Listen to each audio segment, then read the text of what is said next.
Space के एक thrilling सफर पर ले जाने वाला हूं।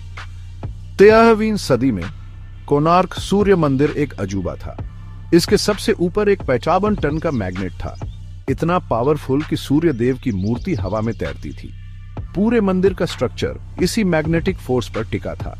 मंदिर के 20 मील के अंदर आने वाले जहाजों का नेविगेशन फेल हो जाता था। नाविक चिल्लाते थे, कंपास पागल हो गया है, कोणार्क की शक्ति हमें खींच रही है। पुजारी इसे सूर्य की दिव्य ऊर्जा कहते थे, लेकिन एक प्राचीन किताब में चेतावनी थी, जिस दिन यह मैग्नेट हटेगा, समुद्र के एक कोने में समय टूट जाएगा।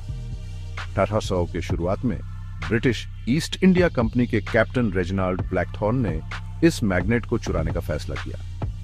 अंधेरे का फायदा उठाकर अंग्रेज इसे निकालने में कामयाब हो गए। मंदिर का शिखर गिर गया और आसमान में एक चमकदार हरी बिजली कड़की। अंग्रेजों ने मैग्नेट को अपने जहाज HMS एक्लिप्स पर लादा और इंग्लैंड के लिए रवाना हुए। लेकिन ओडिशा के तट से थोड़ी ही दूर पर जहाज का कंपास फेल हो गया। मैग्नेट चमकने लगा और एक नाविक चिल्लाया, यह जिंदा है। तूफान आया, जहाज हिला और मैग्नेट डेक से फिसलकर समुद्र में गिर गया। लेकिन कहानी यहीं खत्म नहीं होती। पानी के नीचे मैग्नेट प्राचीन टाइटेनियम प्लेटों से जुड़ गया, शायद किसी डूबे हुए जहाज से। इस संपर्क ने इसकी शक्ति को बढ़ा दिया, एक मैग्नेटिक करंट बनाया जो इसे अटलांटिक महासागर की ओर ले गया।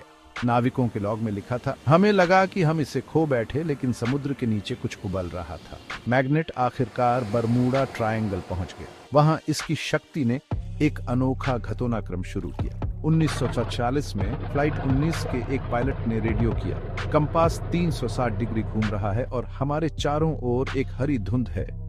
टाइटेनियम से जुड़ा मैग्नेट अब एक एनर्जी वॉर्टेक्स बना रहा था जो समय और स्पेस को मोड़ सकता था। कुछ लोग मानते हैं कि यह वॉर्टेक्स जहाजों और विमानों को एक समानांतर समय में खींच लेता है, जहां समय रुक जाता है।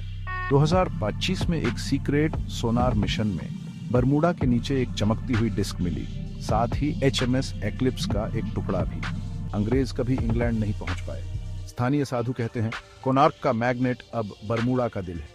हर साल जब सूरज की किरणें उस बिंदु पर पड़ती हैं, तो वॉर्टेक्स खुलता है और कुछ गायब हो जाता है। 22 मार्च 2025 को एक सैटेलाइट ने बरमूडा में एक मैग्नेटिक पल्स रिकॉर्ड किया जो कोणार्क के मैग्नेट की फ्रीक्वेंसी से मैच करता था।